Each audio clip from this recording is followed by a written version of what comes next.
Good morning students. हम कर रहे थे इंडियन इकोनॉमी का चैप्टर नंबर 8 एम्प्लॉयमेंट और आज हम चैप्टर को कंटिन्यू करेंगे आगे। तो आज का टॉपिक जो हम करेंगे वो करेंगे हम कैजुअलाइजेशन। कैजुअलाइजेशन पहले कैजुअलाइजेशन होता क्या है इसमें यही समझना जरूरी है, ठीक है। उसके बाद हम करेंगे फॉर्मल सेक्टर और इनफॉर्मल सेक्टर एम्प्लॉयमेंट क्या होता है। सबसे पहले कैजुअलाइजेशन समझे होता क्या है। कैजुअलाइजेशन का मतलब ये होता है कि टोटल वर्क फोर्स में कैजुअल वर्कर्स की तादाद इंक्रीज होना। अब कैजुअल वर्कर्स कौन से होते हैं? Those workers who are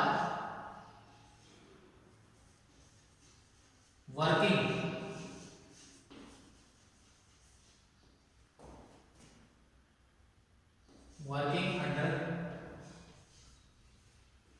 any organisation,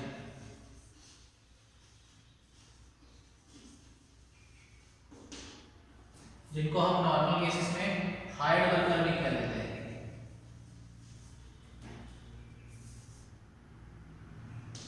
hired workers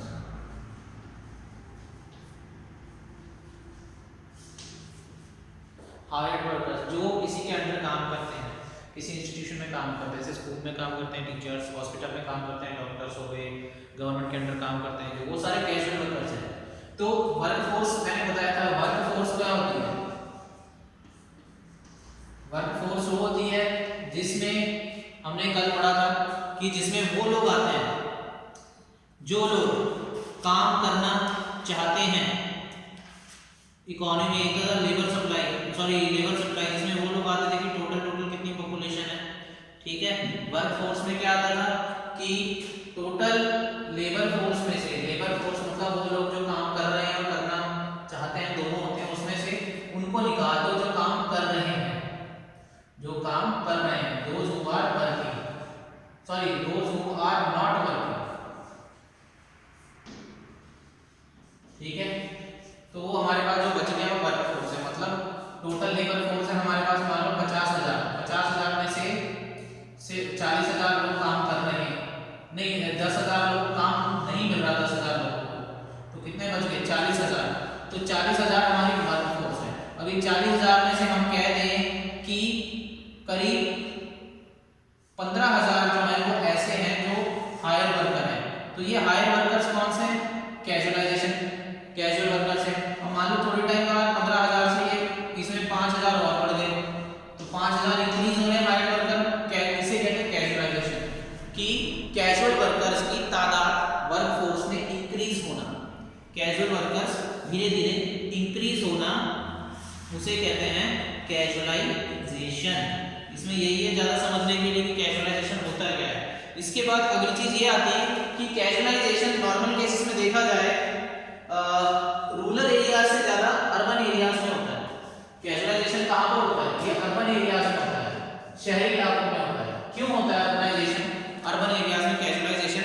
पहला तो यही है कि रूरल एरियाज में ज्यादातर जो लोग हैं वो अपना खुद का बिजनेस करते हैं, छोटा मोटा काम करते हैं, चाहे किसी एक दुकान हो छोटी सी, चाहे किसी का ठेला हो। रूरल एरियाज में ज्यादातर लोग अपना खुद का काम करना प्रेफर करते हैं। दूसरा क्या है, कई लोग ऐसे हैं जो अपने खुद के फार्म्स पे काम करते हैं क्योंकि उनको अर्बन एरियाज में काम नहीं मिलता। तो रूरल एरियाज में एक और चीज देखने को मिलती है, रूरल एरियाज में डिस्गाइज एम्प्लॉयमेंट देखने को मिलता है, अनएम्प्लॉयमेंट, डिस्गाइज अनएम्प्लॉयमेंट देखने को मिलता है रूरल एरियाज में, क्योंकि उनको अर्बन एरियाज में काम नहीं मिलता तो वो अपने फार्म पर ही काम करते हैं, चाहे उनकी प्रोडक्टिविटी जीरो। मान लो एक फार्म पे लोग लगे हुए हैं, वहां पे 10 लोगों की जरूरत है, 12 लोग काम कर रहे हैं, 2 लोग फैमिली के और काम कर रहे हैं, वो 2 लोग अगर हट भी जाएंगे तो वहां की प्रोडक्शन कोई कम नहीं होगी, तो वो 2 लोग की प्रोडक्टिविटी जीरो है, दो लोग जो है डिस्गाइजली अनएम्प्लॉयड है। तो ये प्रॉब्लम भी मिलती है देखने को। उसके बाद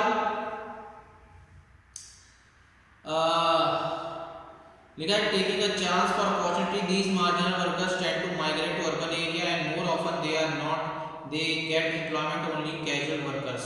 और डेली वेजेस। एक और प्रॉब्लम क्या आती है, ये भी आती है कि रूरल एरियाज में मान लो लोग माइग्रेट होकर शहरों में चले गए काम करने के लिए, तो शहरों में उनको ऑर्गेनाइजेशन के अंदर बहुत कम होंगे जिनको काम मिलेगा किसी इंस्टीट्यूशन के अंदर। ज्यादातर ये लोग जो होते हैं डेली वेज वर्कर्स पर ही लगे होते हैं, रोज की दिहाड़ी पे जो काम करते हैं वो लोग, ठीक है। तो ये हायर्ड वर्कर्स में नहीं आते, वेज वर्कर्स में आ जाते हैं। तो ये भी कारण है कि जो कैजुअलाइजेशन है वो शहरों में ही ज्यादा है, क्योंकि जो शहर के रहने वाले हैं उन्हीं को ज्यादा, क्योंकि शहर में लोग प्रेफर करते हैं अंडर इंस्टीट्यूशन के अंडर काम करना। ये वो रूरल एरियाज में होते हैं जो बिजनेस ज्यादा छोटे मोटे काम करते हैं, शहरों में लोग छोटे मोटे काम तो करते ही नहीं थे, वो किसी के अंडर रह के ही काम करते हैं, किसी इंस्टीट्यूशन के अंडर काम करते हैं। तो कैजुअलाइजेशन ज्यादा शहरों में मिलता है, रूरल एरियाज में कम है, ठीक है। इसके बाद अगला कॉन्सेप्ट जो हमने करना है वो है formalisation. Let me first rub this.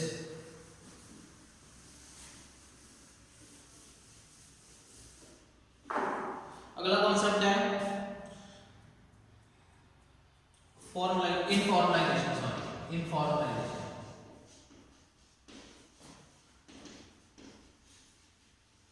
अब इनफॉर्मलाइजेशन में हमारे दो पार्ट्स में इसको बांटा हुआ है। एम्प्लॉयमेंट जो है दो तरह का होता है, एक तो होता है फॉर्मल सेक्टर वाला, फॉर्मल सेक्टर एम्प्लॉयमेंट, एक होता है informal sector employment, informal sector employment. अब फॉर्मल सेक्टर एम्प्लॉयमेंट क्या होता है, ऐसा कोई भी ऑर्गेनाइज्ड बिजनेस जिसके अंदर कम से कम 10 या 10 से ज्यादा लोग काम कर रहे हैं उसको फॉर्मल सेक्टर एम्प्लॉयमेंट कहा जाता है। मतलब और कोई भी ऑर्गेनाइज काम, ऑर्गेनाइज मतलब एक प्रोफेशनल तरीके से जहां काम होता है, चाहे वो एक शोरूम ही हो, अगर किसी के अंडर 10 या 10 से ज्यादा लोग काम कर रहे हैं उस ऑर्गेनाइज सेक्टर के अंदर, तो उस ऑर्गेनाइज सेक्टर को फॉर्मल सेक्टर कहा जाता है। और इनफॉर्मल सेक्टर कौन सा होता है, इस तरह का कोई अनऑर्गेनाइज सेक्टर, जैसे कि प्राइवेट एंटरप्राइज हो गया, जहां पर 10 से कम लोग काम कर रहे हैं, जहां पर 10 से कम लोग काम कर रहे हैं, 10 से कम लोग काम कर रहे हैं, इस तरह के सेक्टर को अनऑर्गेनाइज सेक्टर कहा जाता है, जिसमें ज्यादातर फार्मिंग आ गई, ठीक है, या कोई अपना खुद का बिजनेस करता है, घर के लोग ऐसे काम करते हैं, उसे कहते हैं। इसके बाद बुक में आपको बताया गया है कि from the view point of employment status the underline difference between formal and informal sector और between organised and unorganised sector is that. अब दोनों में फर्क बताया, क्या फर्क होता है। पहला, workers in formal sector are entitled of social security benefits. Obviously अगर कोई ऑर्गेनाइज्ड सेक्टर है तो वहां पे सबसे पहले सोशल सिक्योरिटी बेनिफिट्स मिलेंगे, ठीक है, जैसे कोई फंड हो गया, पेंशन हो गई, इस तरह के बेनिफिट्स मिलते हैं। पर दूसरी तरफ अनऑर्गेनाइज्ड सेक्टर में ऐसा कुछ भी नहीं मिलता, ठीक है। उसके आगे, while economic interest of worker in formal sector is protected through various labour laws, there hardly any protesting law for informal sector. अब क्योंकि एक फॉर्मल सेक्टर है तो उसके लिए लेबर कानून बने हुए हैं, किसी की भी राइट्स को, किसी के भी लेबर राइट्स को वायलेट नहीं किया जा सकता। पर इनफॉर्मल सेक्टर में इस तरह का कोई भी लॉ नहीं है। दिहाड़ी तुड़ी वाले हो गए, रिक्शे वाले हो गए, या किसी मान लो ठेकेदार के अंडर कुछ 5-10 लोग काम कर रहे हैं, उनके लिए कोई लेबर लॉ इस तरह का है नहीं, क्योंकि फॉर्मल सेक्टर में नहीं है वो। Third, it protect the economic interest workers in the formal sector can form trade union such union exist in the informal sector, no union exist in the. अब क्योंकि फॉर्मल सेक्टर में काफी सारे लोग काम करते हैं तो उनकी खुद की यूनियन भी होती है, जैसे लेबर यूनियन होती है, हर कंपनी में लोग काम करते हैं उनकी। पर इनफॉर्मल सेक्टर में इस तरह की कोई यूनियन नहीं होती। अगला, informal sector workers are highly vulnerable to uncertainty of market, they are hired when the market sentiments are good and are fired when there is economic slowdown. अब ये भी चीज है, फॉर्मल सेक्टर में लोग काम कर रहे हैं, वो पक्के हैं, वो नौकरी कर रहे हैं, उनकी जॉब पक्की है, उनको उतने पैसे मिल रहे हैं, सैलरी मिलनी है। पर इनफॉर्मल सेक्टर में ये काम की कोई स्टेबिलिटी नहीं, जब जरूरत है तो काम मिल रहा है, जब जरूरत नहीं है तो काम नहीं। तो इसमें जॉब की इनसिक्योरिटी ज्यादा है इनफॉर्मल सेक्टर में, ठीक है। फिर नेक्स्ट कॉन्सेप्ट जो हमने करना है किताब में, देखो इसके आगे सारा का सारा आपके बस थोड़ा बहुत ये टेबल टूबल बनाया हुआ है, ग्राफ बनाया हुआ है, उसके अकॉर्डिंग लिखा हुआ है। मेन जो चीज़ है वो मैं आपको समझा चुका हूँ क्या क्या है। अब आते हैं अनएम्प्लॉयमेंट पे। अनएम्प्लॉयमेंट क्या होता है, बहुत बेसिक कॉन्सेप्ट है, आपने छोटी क्लास में पढ़ाई है। अनएम्प्लॉयमेंट बहुत बार क्लास में बताया है। अनएम्प्लॉयमेंट उस सिचुएशन को कहते हैं जब वो सारे लोग जो मार्केट वेज रेट्स पे काम करना चाहते हैं, जो मार्केट वेज रेट्स पे काम करना चाहते हैं पर उनको मार्केट वेज रेट्स पे काम नहीं मिल रहा, वो सिचुएशन कहलाई जाती है अनएम्प्लॉयमेंट, ठीक है। अब अनएम्प्लॉयमेंट भी कई टाइप का होता है, अनएम्प्लॉयमेंट भी कई तरह का होता है, इसके कई टाइप्स होते हैं, मैं पहले भी बहुत बार बताया। सबसे पहला आ गया डिसगाइज एम्प्लॉयमेंट।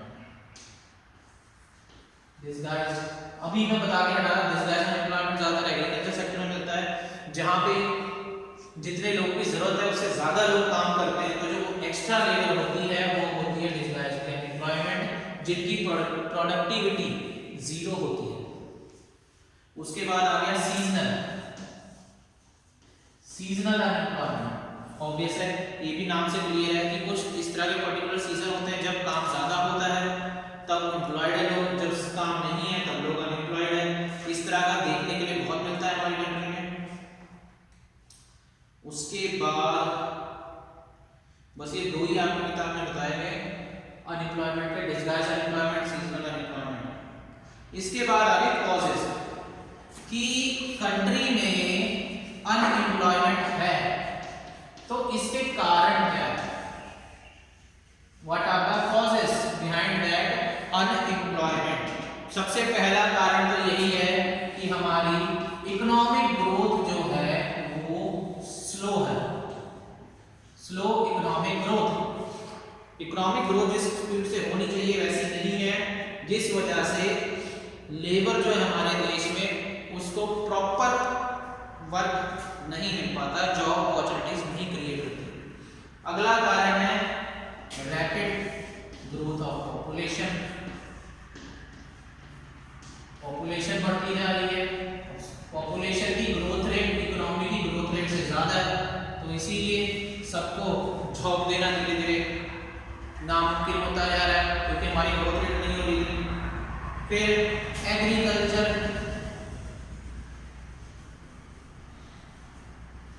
एग्रीकल्चर क्या है, एग्रीकल्चर हमारा सीजनल ऑक्यूपेशन है, इसीलिए अनएम्प्लॉयमेंट बहुत है। कई स्टेट्स को छोड़े जैसे पंजाब हो गया, हरियाणा हो गया, राजस्थान हो गया, जो डेवलप हो चुके थे ग्रीन रेवोल्यूशन के टाइम, उनके अलावा ज़्यादातर अभी भी कंट्री में इस तरह की स्टेट्स हैं जहाँ पर एग्रीकल्चर अभी भी अनसर्टेन है, मौसम के ऊपर डिपेंड करता है। अगर अच्छा हो गया मौसम तो रोजगार रहेगा, नहीं हुआ तो नहीं होगा, तो ये भी कारण है अनएम्प्लॉयमेंट का। फिर चौथा एग्रीकल्चर से रिलेटेड ही है, lack of irrigation facility. Irrigation facility, क्योंकि हमारे देश में एग्रीकल्चर ज्यादा बारिश पे डिपेंड करता है। क्यों करता है? क्योंकि हमारे पास इरिगेशन फैसिलिटी अच्छी नहीं है of most of the states, ठीक है। पांचवा आ गया जॉइंट फैमिली सिस्टम। अब जॉइंट फैमिली सिस्टम क्या है, इसको भी हम बुरा नहीं कह सकते, जॉइंट फैमिली कोई बुरी बात है नहीं, पर जॉइंट फैमिली सिस्टम में किस तरह की अनएम्प्लॉयमेंट देखने को मिलती है, डिसगाइज। अब आप कहोगे जॉइंट फैमिली में क्या अनएम्प्लॉयमेंट है, तो ये डिसगाइज एम्प्लॉयमेंट है। पूरी की पूरी फैमिली एक ही काम कर रही है, 6 लोग हैं फैमिली में, 4 लोग बहुत हैं वो पर्टिकुलर बिजनेस चलाने के लिए, 2 लोग एक्स्ट्रा लगाए हुए हैं, चलो घर के बंदे क्या कहते हैं बेरोजगार हैं, कोई काम नहीं, काम में लगे रहो, पर वो एम्प्लॉयड नहीं है, वो डिसगाइज में एम्प्लॉयड है। आगे आ गया 6th पॉइंट आ गया यहाँ पे, decade of small scale industries. अब मैं पहले भी बहुत बार बता चुका हूं कि स्मॉल स्केल इंडस्ट्रीज एक ऐसी इंडस्ट्री है जो लेबर इंटेंसिव टेक्निक का इस्तेमाल करती है। अब हमारे देश में धीरे धीरे करके स्मॉल स्केल इंडस्ट्रीज जो है वो खत्म होती जा रही है, क्योंकि यहाँ पे ज्यादातर लेबर का इस्तेमाल होता है। स्मॉल स्केल इंडस्ट्री अगर खत्म होती जाएगी तो ऑब्वियस है जॉब अपॉर्चुनिटीज भी कम होती जाएगी, बेरोजगारी बढ़ती जाएगी। अगला कारण है low saving and investment. Low saving and investment. अब लो सेविंग एंड इन्वेस्टमेंट कैसे है? अब देखो हमारे देश में लिखा है there is a scarcity of capital and even a scarce capital has not been optimal used to eradicate unemployment. Bulk of the capital has been invested in the large scale industry where there is a high capital per unit of labour, employment for labour per unit capital remain significantly low. Capital क्या है? Capital बताया गया एक तरह से हम पे business में जो इन्वेस्टमेंट होता है। हमारे देश में ज्यादातर इन्वेस्टमेंट बड़े बिजनेसेस में होता है। हमारे पास इन स्मॉल बिजनेस के लिए कह देंगे अगर इतना नहीं बचता इन्वेस्ट करने के लिए तो वो ग्रो नहीं हो पाते, ग्रो नहीं होते तो जॉब अपॉर्चुनिटीज नहीं आती है, जॉब अपॉर्चुनिटीज नहीं है तो बेरोजगारी रहेगी। अगला आ गया limited mobility of labour. Limited mobility of labour. हमारे देश में अभी भी मोबिलिटी का मतलब होता है एक जगह से दूसरी जगह इजी जाना। अभी भी हमारे देश में मोबिलिटी इतनी आसान नहीं है। कई इस तरह के इलाके हैं जहाँ पे ट्रांसपोर्टेशन भी प्रॉपर नहीं है, या कुछ इस तरह का कह दें कि हम फैमिली की वजह से कुछ लोग नहीं जा पाते हैं, उनसे दूर फैमिली प्रॉब्लम्स की वजह से। There will be many reasons. तो मोबिलिटी ना होने के कारण मालूम मैं हूँ, मुझे अगर किसी और स्टेट में अच्छी जॉब मिल रही है तो मैं वहाँ जाऊँगा तो मुझे एम्प्लॉयमेंट मिलेगा। अगर मान लो कोई किसी भी वजह से कोई फैमिली रीजन हो गया, कुछ भी कारण मैं नहीं जा पा रहा तो मुझे एम्प्लॉयमेंट नहीं मिलेगा। तो there could be many reason for limited mobility. तो ये सारे के सारे 8 पॉइंट है कुछ अनएम्प्लॉयमेंट के। एग्जाम में कम से कम आपको 6 पॉइंट तो लिखने ही अगर ये लॉन्ग क्वेश्चन आएगा बन के। अब इसके बाद लास्ट कॉन्सेप्ट आता है हमारा कि चलो बेरोजगारी क्या है, बेरोजगारी क्यों है, ये है। इसके बाद इसको हटाने के लिए सरकार ने क्या किया, या हम कह दें पॉलिसीज, या हम कह दें स्टेप्स टेकन बाय गवर्नमेंट, जो मर्जी कह दें, कि इसको हटाने के लिए क्या क्या कदम उठाए जा रहे हैं या उठाए गए हैं। सबसे पहला problem of unemployment is essentially a problem of poverty. Policy and program initiated by the government to eradicate poverty are largely focusing on providing employment to poor section of the society। सबसे पहली चीज ये क्या इसमें focus किया गया है कि पुअर सेक्शन को रोजगार देने के ऊपर सरकार का सबसे ज्यादा फोकस है। We have already discussed those program and policies in the chapter number 5 on this text। तो देखो यहाँ पे इन्होंने कुछ खास पॉलिसियां कुछ भी नहीं बताई है, ठीक है। इसके अंदर कौन सी पॉलिसीज आएंगी जो हमने 5th चैप्टर किया था। इफ यू रिमेंबर सरकार ने अलग अलग नीतियां अपनाई थी, मनरेगा हो गया, नरेगा हो गया, प्रधानमंत्री रोजगार योजना, स्वयं विकास रोजगार योजना। तो इस पॉलिसीज के अंदर ये वाला रहने दो। इस कॉन्सेप्ट के अंदर जो हमारे चैप्टर नंबर 5 की जो पॉलिसीज हैं, जो हम पिछले टर्म में कर चुके हैं, मैंने करवाया है, वो सारी की सारी पॉलिसीज इसके अंदर आएगी। अगर ये लॉन्ग क्वेश्चन में आता है तो कम से कम आपको 6 पॉलिसीज आनी चाहिए।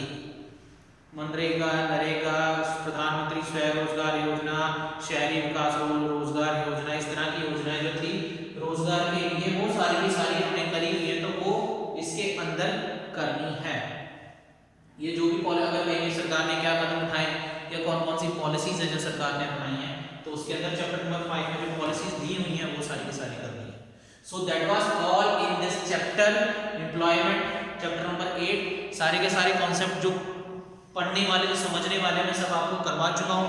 बाकी जो ग्राफ है, डायग्राम्स है, वो सब एक तरह की केस स्टडीज है जो देख के ही करने हैं, क्योंकि एग्जाम में उनमें से एक्यूरेट तो कुछ नहीं आता, कोई भी केस स्टडी बन के आ सकते, तो एक बार उसे पढ़ लीजिएगा ताकि आपको आइडिया हो जाए कि कैसे होता है वो सारा का सारा, बाकी आप छोटी क्लासों में भी कर चुके हो। So that was all in this chapter number 8 employment. इसको अच्छे तरीके से कर लीजिएगा। If you have any doubt then you can ask me.